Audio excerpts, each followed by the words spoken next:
Have you ever wondered why Adolf Hitler, one of history's most infamous dictators, held such a deep hatred for the Jews? Most history books give vague explanations, like, he needed a scapegoat, or, it was political. But the real reason behind Hitler's hatred of Jews might be far more personal, shocking, and disturbing than you've ever imagined. Let's dive into the twisted psychology of Hitler, and the lesser-known facts that history doesn't often talk about. To begin with, Adolf Hitler was born in Austria in 1889. He grew up in a household where anti-Semitic ideas weren't dominant. In fact, there's evidence that some of the doctors and teachers in his early life were Jewish. So, where did this intense hatred come from? Some researchers point to a key event in Hitler's youth. After his mother fell ill with breast cancer, she was treated by a Jewish doctor, Dr. Eduard Bloch. Surprisingly, Hitler referred to Dr. Bloch as a noble Jew, and even thanked him for his service. So again, this doesn't line up with the later hatred he would develop. So what changed? When Hitler moved to Vienna in his late teens to pursue art, everything began to fall apart. He was rejected twice by the Academy of Fine Arts Vienna. He was jobless, homeless at times, and living in shelters.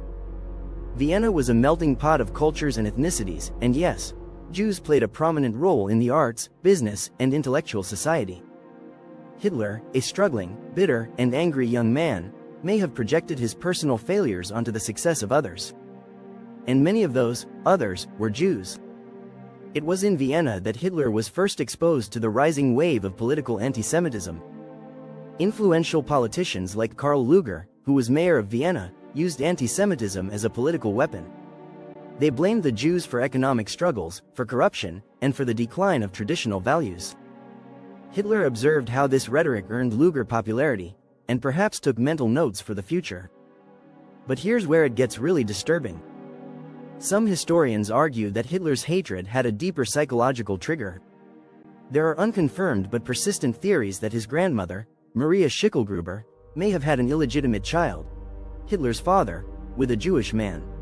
This claim is debated, but if Hitler ever believed it, even partially, it could explain a deeply personal sense of shame or rage that he then directed outward. By the time World War I broke out, Hitler served in the German army and was devastated by Germany's defeat. He believed in the stab in the back myth, the false narrative that Germany didn't lose on the battlefield, but was betrayed by internal enemies. Guess who that myth blamed?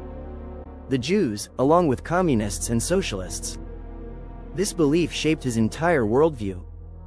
He wrote in Mein Kampf that Jews were responsible for everything he considered evil: communism, capitalism, liberalism, and moral decay. He didn't see Jews as just another religious group.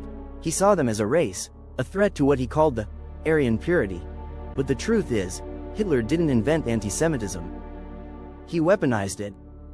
He used hatred to unify a broken Germany.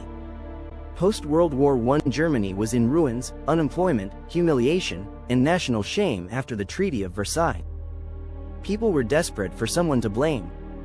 And Hitler offered them that scapegoat, the Jews. His speeches, his propaganda, his twisted ideology, all of it painted Jews as the enemy of the German people. It wasn't just political strategy, it became an obsession.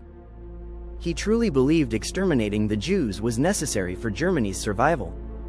So, what's the real reason Hitler hated the Jews? It's not just one thing. It was a toxic mix of personal failure, jealousy, shame, political manipulation, conspiracy theories, and a desperate need to find someone to blame for everything wrong in his life and in his country. That's what makes it so terrifying. Because hatred like that doesn't come from facts, it comes from fear, from ego, from insecurity. And when a man with that kind of hatred rises to power, history shows us just how dangerous it can be. So next time someone asks, why did Hitler hate the Jews? Remember, the real answer isn't simple. But understanding it is more important than ever. Because hatred, when left unchecked, can destroy millions.